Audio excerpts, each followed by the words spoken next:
وما وجدنا لأکثرہم من عہد، اور نہ پایا ہم نے ان کی اکثریت کو وعدے کا پابند، وَإِن وَجَدْنَا أَكْثَرَهُمْ لَفَاسِقِينَ، اور ضرور ہم نے ان میں سے اکثر کو فاسق، حکم عدولی کرنے والا، نافرمان پایا۔ رضیت باللہ ربا وبالاسلام دینا وبمحمد نبیا، اللہم من احییتہ منا فاحیہ علی الاسلام ومن توفیتہ منا فتوفہ علی الایمان۔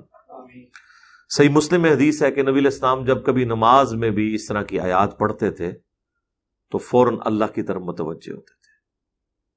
اور ایک چیز آپ دیکھیں، کلائمیکس اس کا یہ ہے کہ باقی جگہوں پہ تو حضور دعائیں مانگتے تھے نا، جب کوئی سجدے سے متعلق آیات آتی تھی تو حضور علیہ السلام پھر پریکٹیکلی سجدہ بھی کر لیتے تھے۔ یہ بھی بیسیکلی ان آیات کا رسپانس ہوتا تھا جن میں سجدے کا ذکر ہوتا تھا۔ تو ویسے رسپانس تو بہت زیادہ ہوتا تھا، جب جنت کی آیات آئیں تو جنت کی دعا مانگ لی، جب جہنم کی آیات آئیں تو جہنم سے اللہ کی پناہ طلب کر لی، قوموں کے عذاب کا ذکر آیا تو اللہ کی طرف متوجہ ہوئے، یعنی فوراً اللہ کی طرف متوجہ ہوئے کہ اسی ایپیسوڈ سے ہمیں نہ گزرنا پڑے۔ اور اللہ تعالیٰ کو یہ بات بڑی پسند ہے، ہاں یہ یاد رکھیے گا، اللہ سے جو دعا مانگتا ہے اللہ اس سے خوش ہوتا ہے، اور جو دعا نہیں مانگتا اللہ تعالیٰ اس سے ناراض ہوتا ہے۔ یہ اللہ کی سنت ہے، اور یہ نہ سمجھیے گا کہ یہ صرف سلوگن ہے جو ہم بول دیتے ہیں، یہ ہمارے نامہ اعمال میں دعائیں لکھی جاتی ہیں۔ اور جب کبھی ہمارے گناہوں کے وبال کے سبب ہم پٹری سے ہٹنے لگتے ہیں نا، تو یہ جو دعائیں ہم نے کی ہوئی ہوتی ہیں نا، یہ اللہ تعالیٰ ان دعاؤں کی برکت سے نا کہتا نہیں میرے بندے نے اس وقت مجھ سے مانگا تھا، ٹھیک ہے صرف نظر کرو اسے۔ اس لیے دعا کو کبھی ہلکا نہیں جاننا چاہیے۔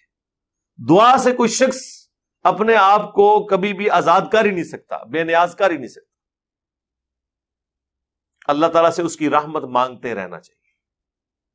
آپ دیکھیں ہم مسجد میں جاتے ہیں، اللہم افتح لی ابواب رحمتک، دعا یہ صحیح بخاری میں نکلتے ہوئے دعا، اللہم انی اسألک من فضلک۔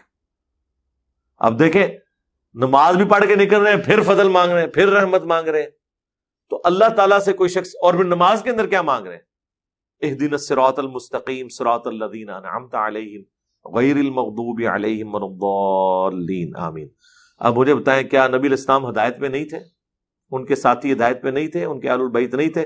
لیکن پوری زندگی ہر نماز کی ہر رکعت میں ہدایت مانگتے رہے، اور یہ بھی ڈرتے رہے کہ جن پر تیرا غضب ہوا، جو گمراہ ہوئے، ان کے راستے سے بھی بچا کے رکھنا۔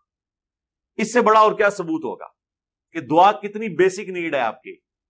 دعا کے بغیر آپ کی نماز نہیں ہو رہی ہے۔ کبھی نماز کے اس پہلو کے اوپر آپ نے غور کیا؟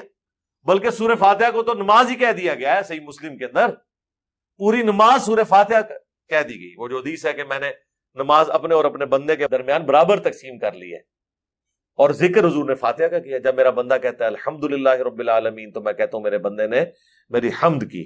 جب وہ کہتا ہے الرحمن الرحیم تو میں کہتا ہوں میرے بندے نے میری ثنا اور توصیف بیان کی۔ جب وہ کہتا ہے مالک یوم الدین تو میں کہتا ہوں میرے بندے نے میری بزرگی کا اعتراف کر دیا کہ میں ہی قیامت کے دن کا مالک۔ اور جب وہ کہتا ہے ایاک نعبد و ایاک نستعین تو پس یہ میرے اور میرے بندے کے درمیان کامن بانڈ ہے، جو میرے بندے نے مانگا میں نے اسے عطا کر دیا۔ ایاک نعبد، اے اللہ عبادت تیری کریں گے، دعا بھی تجھ سے مانگتے ہیں۔ پھر اس کے بعد جب دعا مانگتا ہے اہدنا الصراط المستقیم صراط الذین انعمت علیہم غیر المغضوب علیہم ولا الضالین آمین، تو صحیح مسلم کے الفاظ ہیں کہ جو میرا بندہ مجھ سے مانگتا ہے میں اسے عطا کر دیتا ہوں۔ تو نماز بھی بیسیکلی اسی کے لیے ہے کہ آپ نے اللہ کی یاد کو قائم رکھنا ہے، اللہ سے بے نیاز نہیں ہونا۔ وَأَقِمِ الصَّلَاةَ لِذِكْرِي، اور میری یاد کے لیے نماز کو قائم رکھنا، یعنی ہر وقت نہ بھی کر سکو ایٹ لیسٹ 5 ٹائم تو زبردستی اپنے اوپر جبر کر کے ڈیوٹی ضرور پوری کرنے آ جانا، تاکہ اللہ کا تصور رہے۔ یہ ہے اس کا مقصد۔ اور بخاری مسلم میں حدیث ہے کوئی شخص سویا رہ جاتا ہے یا بھول جاتا ہے، جب اسے یاد آئے اس وقت نماز پڑھ لے۔ اور پھر حضور نے آیت تلاوت کی وَأَقِمِ الصَّلَاةَ لِذِكْرِي، اور میری یاد کے لیے نماز کو قائم رکھنا۔ یہ وہی حدیث ہے، وہ صحیح مسلم میں اس کا بڑے تفصیل ہے، جو حضرت بلال کی ڈیوٹی لگی، وہ سو گئے فجر کے وقت، جب سورج بہت اوپر ہوا تو پھر آنکھ کھولی، فجر کی نماز بھی نبی اسلام کی ساتھیوں کی رہ گئی، تو پھر حضور وہاں سے نکلے، پھر حضرت بلال سے اذان دلوائی، اور سورج اتنا بلند تھا، پھر آپ نے فجر کی نماز جماعت سے ادا کی، اور پھر آپ نے اینڈ پہ فرمایا کہ جب کبھی ایسا ہو جائے کوئی سویا رہ جائے یا بھول جائے تو جب بھی یاد آئے نا، اس کے لیے وہی نماز کا ٹائم ہے، اسی وقت نماز پڑھ لے، یعنی نماز کے معاملے میں سستی نہ کرے۔ وَأَقِمِ الصَّلَاةَ لِذِكْرِي۔ اگلے دن ہماری لائف سٹوری میں ایک بھائی آئے ہوئے، وہ غالباً آسٹریلیا کے تھے، تو کہتے میں مسجد میں دن کے وقت گیا تو ایک بندہ تھا وہاں پہ، تو وہ نماز پڑھنے لگا، تو میں نے پوچھا ہاں بھائی کون سی نماز پڑھ رہے ہو؟ کہتے میری فجر رہ گئی، تو کہتا یار جماعت کرا لیتا، کہتا یہ کیا ہوا ہے جماعت کیسے؟ یہ تو کسی نے سوچا ہی نہیں ہے کہ دن کے وقت فجر کی جماعت ہو رہی ہے۔ اس نے کہا یار مسلم شریف میں حدیث ہے، نبی اسلام نے بھی کی تھی۔ اچھا وہ نماز اس نے پڑھائی، بعد میں کہتا میں نے اپنے جو مفتی صاحب ہیں، مفتی بھی آپ دیکھ لیں، ان بیچاروں کو کیا پتا، انہوں نے فقہ حنفی پڑھی ہے، کہتا میں نے مفتی صاحب سے پوچھا کہ جی اس طرح وہ میں مسجد میں گیا تھا، کہتا مجھے پتا تو تھا، وہ کہتا میں علی بھائی مجھے سب کچھ پتا ہوتا ہے، میں جان بوجھ کے شرارت کرتا ہوں، انہیں چیک کروں کہ ان کے پاس کتنا علم ہے۔ تو کہتا میں نے کہا جی اس طرح میں آج مسجد میں گیا تو اللہ کا شکر ہے ایک بندہ تھا، تو میں نے جماعت کرا کے فجر کی نماز نہ پڑھی۔ تو یہ کیسے قضا نماز ہے جماعت کرا کے؟ اس نے کہا جی ہے، اگر میں دکھا دوں، نہیں دکھاؤ، کہتا مسلم شریف دکھائی، خاموش، ماننا پھر بھی نہیں۔ سر کتے کی دم تو سیدھی ہو سکتی ہے، جس پہ اللہ نے مور لگا دی ہو نا وہ نہیں سیدھا ہوتا۔ ہاں اس طرح کی خاموشی تو ابراہیم علیہ السلام کے سامنے نمرود نے بھی کر لی تھی، اللہ نے نہیں فرمایا کہ بوہت الذی کفر، ہکا بکا رہ گیا کافر، جواب تو اس کو بھی نہیں آیا۔ جب حضرت ابراہیم نے کہا کہ میرا رب جو ہے وہ مشرق سے سورج نکالتا ہے، تو نکال مغرب سے، تو اس کے بعد مان لیا تھا اس نے؟ نہیں، بس صرف اللہ نے کہا کہ بس ہکا بکا رہ گیا۔ یہ مولوی بھی ہکے بکے رہ جاتے ہیں، مندے کوئی نہیں۔